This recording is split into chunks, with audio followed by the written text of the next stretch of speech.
Cricket বোর্ডে যিনি দাঁড়িয়ে বসে আছেন ওই পাপন বাবু, বাংলাদেশ ক্রিকেটটাকে পুরো নষ্ট করে ধ্বংস করে দিচ্ছেন।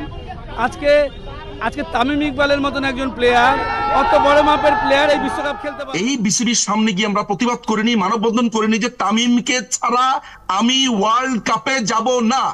এক খেলা যোগ এবং এক রিয়াসাত আজিম, এরা যদি ফাইটটা না দিত, ৭১ টেলিভিশন যদি সেই সময় ফাইট না দিত, তাহলে মাহমুদুল্লাহ কেউ নেয় না। প্লেয়ারদের যে ঔদ্ধত্যপূর্ণ আচরণ, প্রপার লিডারশিপ না থাকলে আপনার আন্ডারে যারা থাকবে তাদেরকেও আপনি নিয়ন্ত্রণ করতে পারবেন। আসসালামু আলাইকুম সুপ্রিয় দর্শক বন্ধুরা, এবার বিসিবি সভাপতি নাজমুল হাসান পাপনকে নিয়ে বিশ্বজুড়ে সমালোচনার পাহাড় জন্ম দিয়েছে এবং সেই সাথে বাংলাদেশ ক্রিকেটকে একের পর এক ধ্বংসের দিকে ঠেলে দিচ্ছে।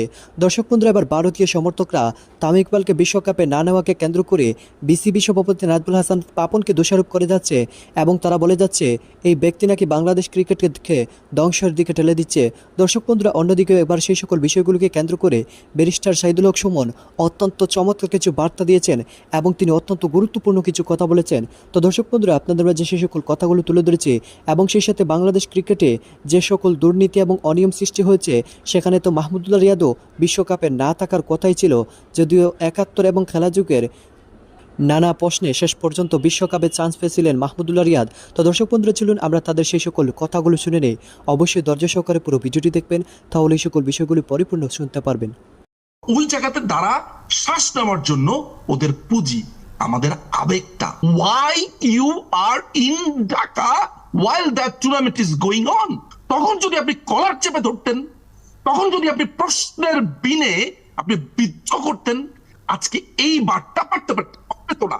অল্প করে দেখি বা ব্যাহের মতো যেভাবে হোক না গেল, খেলা তো আমরা দেখছি, খবর নিচ্ছি। ক্রিকেটাররা হাসছেন, কিন্তু যখন আসলে খেলার মানটা নিচের দিকে যাবে তখন তো আসলে এই বিজ্ঞাপন, এই হাসি সবকিছুই অটোমেটিক্যালি কমে আসার কথা। সেটা কি আসলে ক্রিকেটাররা কিংবা বোর্ড কর্তারা যারা আসলে এই ক্রিকেটটাকে পুঁজি করে নানা ধরনের অর্থ আয়ও হচ্ছে কোটি কোটি টাকা, ক্রিকেটটা যদি নিচের দিকে যায়, দর্শকরা যদি মুখ ফিরিয়ে নেয় দিন শেষে, তখন তো আসলে এই সব কিছুর কোনো কিছুই থাকবে না। সেই ভবিষ্যৎ কি তারা দেখতে পাচ্ছেন না? খেলা হবে, মজা হবে, আর খাবার জমবে রুচি সসে। না, সেই ভবিষ্যৎ তারা দেখতে পায় না। এটা হলো তারা মনে করে নিয়েছে যে অল গ্র্যান্টেড। কেন জানেন? আপনি মিরাজের কথার মধ্যেই সেটা একটা প্রমাণ আছে। আপনাকে আমি প্রমাণটা দিয়ে দেই। সে বলছে, সাংবাদিকরা তাকে বলেছে যে নেদারল্যান্ডসের খেলার দিন 18,000 দর্শক ছিল, আর আজকে খেলার দিন তো 28,000 দর্শক হয়েছে। সে হাসতে হাসতে বলেছে, দেখেছেন মানুষ আমাদের উপরে বিশ্বাস হারায় না, 18 থেকে 28,000 লোক এসছে। মানে সে জানে, আসলে জানবেই না বা কেন বলেন খালিদ ভাই? এই যে আজকে কয়টা ম্যাচ হলো? 7টা ম্যাচ হয়েছে তো না? এই যে 7টা ম্যাচের মধ্যে তো আমরা ঠিকই খেলা দেখছি। আমরা ওই যে আস্তে করে অল্প করে দেখি বা ব্যাহের মতো যেভাবে হোক না গেল, খেলা তো আমরা দেখছি, খবর নিচ্ছি। এই যে ওদের প্রতি আমরা খবর নিচ্ছি, ওরা জানে এইটাই ওদের ভবিষ্যতের বিজ্ঞাপনের জন্য বা টিকে থাকবার জন্য বা ওই জায়গাতে দ্বারা শ্বাস নেওয়ার জন্য ওদের পুঁজি, আমাদের আবেগটা।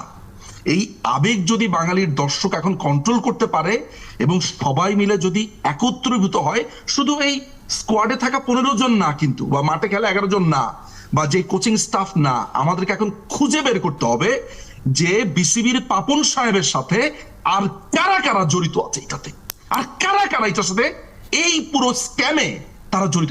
It's a scam, it's a completely scam. আমাদেরকে চোখের সামনে এত বড় ধোঁকা দিল। দেখেন, এই টুর্নামেন্টটা শুরু হওয়ার আগে আমাদের প্রশ্ন হওয়া উচিত ছিল কোত্থেকে জানেন?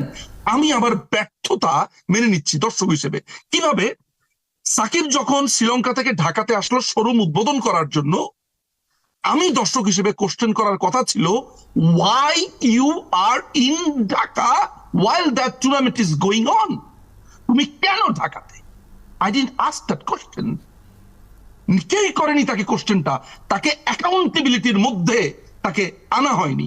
তখন আমার প্রশ্ন করা উচিত ছিল যে কোচ আছে, বিসিবির প্রধান আছে, সবাই কর্তা ব্যক্তিরা আছে, এই ছেলে এইখানে ঠিক কোন কারণে, কোন নিয়মে বা কিভাবে, how he is in Dhaka এবং এটা উদ্বোধন করছে।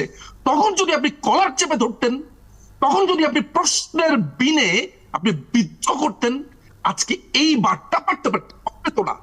আপনার ছোট বাচ্চাকে যখন আপনি শাসন করবেন তার একটা সামান্য ছোট্ট অপরাধে, তখন সে বড় অপরাধ করতে পারে না। আসলে আমরা ব্যর্থ, আমরা দর্শক হিসেবেও ব্যর্থ। এরপরে সেকেন্ড, যখন তামিমের সাথে স্পষ্টত সাকিব এই রাজনীতিটা করলো, আমরা বুঝলাম যে দলের ভেতরে মেরুদণ্ড ভেঙে গেছে।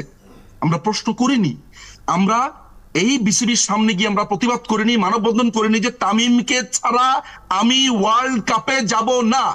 এক খেলা যোগ এবং এক রিয়াসাত আজিম, এরা যদি ফাইটটা না দিত, 71 টেলিভিশন যদি সেই বাংলাদেশের ক্রিকেট বোর্ডে যিনি দাঁড়িয়ে বসে আছেন ওই পাপন বাবু, বাংলাদেশ ক্রিকেটটাকে পুরো নষ্ট করে ধ্বংস করে দিচ্ছেন।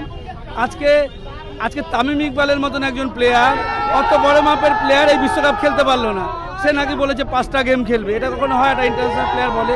এত যে সাপোর্টার বাংলাদেশে রয়েছে, তাদের একটা আবেগ আছে, তাদের দেশের প্রতি ভালোবাসা, সেই জায়গা থেকে পাপন সাকিবরা যে তামিমকে ছাড়া খেললো, এবং ওপেনিংয়ে আপনি দেখতেই পেলেন যে তামিম খেলছে, তামিম ইকবালের মতন প্লেয়ারই নয়, সাদামাটা প্লেয়ার, ঠিক আছে, যার ফলে ওপেনিং জুটি ক্লিক করছে না, বাংলাদেশ সাকসেসও হতে পারছে না।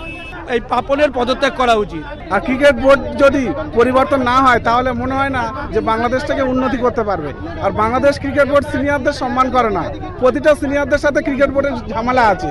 এই ঝামেলা মুক্ত যেদিন হবে বাংলাদেশ ভালো খেলবে। প্লেয়ারদের যে ঔদ্ধত্যপূর্ণ আচরণ, প্রপার লিডারশিপ না থাকলে আপনার আন্ডারে যারা থাকবে তাদেরকেও আপনি নিয়ন্ত্রণ করতে পারবেন না। যে ফুটবলের ভালোবাসার কারণে না, নেতা হওয়ার জন্য এই লোকগুলার বিরোধিতা সে করছিল। আমি তো বলি নাই যে আমাকে জাতীয় নেতার তকমা দেন আমারে। পাপন সাহেব আবার সালাউদ্দিন সাহেবের মতো এত ব্যর্থ না, তার কিছু সফলতার হিস্ট্রি আছে, তবে এত লম্বা সময় থাকাটা কোনো নেতার জন্য শুভনীয় না।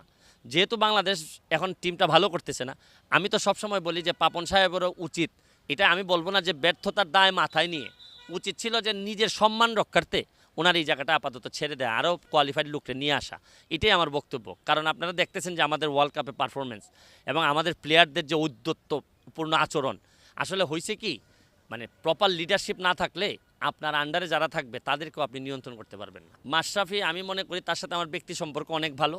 মাশরাফি অনেক যোগ্যতা সম্পন্ন, তারে ক্রিকেট বোর্ডের যদি সভাপতি বানানো হয় ক্রিকেটটা বহুদূর যাবে, এটা আমার পুরা বিশ্বাস।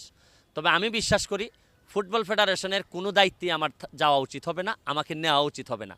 কারণ আমি ফুটবল ফেডারেশনের ব্যাপারে যত কথা বলছি, প্রতিবাদ করছি, এখন যদি আমি নেতৃত্বে যাইতে চাই তাহলে কিছু মানুষ সন্দেহ করে বলবে যে ফুটবলের ভালোবাসার কারণে না, নেতা হওয়ার জন্য এই লোকগুলার বিরোধিতা সে করছিল।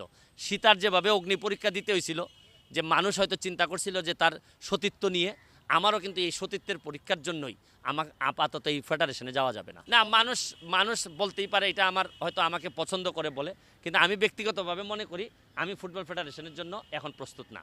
মাঠে রাজনীতি আর সোশ্যাল মিডিয়া, মাঠে আপনি মিছিল করলে, মাঠে কথা বললে শুনবে অন্তত 500 মানুষ হয়তো। তো দর্শক বন্ধুরা, আপনারা হয়তো পুরো ভিডিওটি দেখে এবং এই সকল কথাবার্তাগুলো শুনে অবশ্যই বুঝতে পেরেছেন অবশেষে বিসিবি সভাপতি নাজমুল হাসান পাপনকে নিয়ে যেন বিশ্বজুড়ে সমালোচনার পাহাড় জন্ম দিয়েছে এবং সে সাথে একের পর এক তাকে কঠিন বার্তা দেওয়া হচ্ছে। তবে তিনি কবে পদত্যাগ করবেন সেটা যেন এখন তারই কাছে। দর্শক বন্ধুরা, আমরা চাই বিসিবি সহ সকলকে পদত্যাগ করে নতুন একটি কমিটি গঠন করে বাংলাদেশ ক্রিকেটকে এগিয়ে নেক এবং সেই সাথে মাশরাফি বিন মর্তুজা এই বিসিবি সভাপতির দায়িত্ব পালন করুক। দর্শক বন্ধুরা, আপনারা পুরো ভিডিওটি দেখে এবং ভারতীয়দের এই সকল কথাগুলো শুনে আপনাদের কাছে কি মনে হচ্ছে? তাহলে কি সত্যি বিসিবি সভাপতি নাজমুল হাসান পাপনই বাংলাদেশ ক্রিকেটকে একের পর এক ধ্বংসের দিকে ঠেলে দিচ্ছে? অবশ্যই কমেন্ট করে জানিয়ে দিবেন। তো দর্শক বন্ধুরা, ভালো থাকুন, সুস্থ থাকুন, আল্লাহ হাফিজ, আসসালামু আলাইকুম রহমতুল্লাহ।